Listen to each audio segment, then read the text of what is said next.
ಕೈಲಾಸ ಕೈಯಲಿ ನೀನು ನನ್ನ ಸಂಗ ಇದ್ದರೆ, ಆಕಾಶ ಜೇಬಲಿ ನಿನ್ನ ನಗು ಹೀಗೆ ಇದ್ದರೆ, ಗೋಲ್ ಮಿಂಚು ಹೂಗಳೇ ನಿನ್ನ ಮಾತು ಕೇಳುತ್ತಿದ್ದರೆ, ಸೀನೀರೆ ಸಾಗರ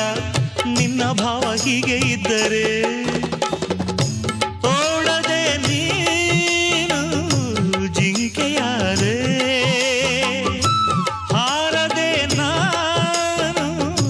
ಹಕ್ಕಿಯಾದೆ, ಓ ಕನಕಾಂಬರಿ ನೀನು ಬಾರದೆ ಪೂಜೆಗೆ ಹೂವಿಲ್ಲ, ಓ ಶ್ವೇತಾಂಬರಿ ನೀನು ಬಾರದೆ ಉತ್ಸವ ಸಾಗೋಲ್ಲ. ಗೀತಾಂಜಲಿ ಹಾಲುಗೆನ್ನೆಗೆ ಬಾರೆ ಕಣ್ಣಿಗೆ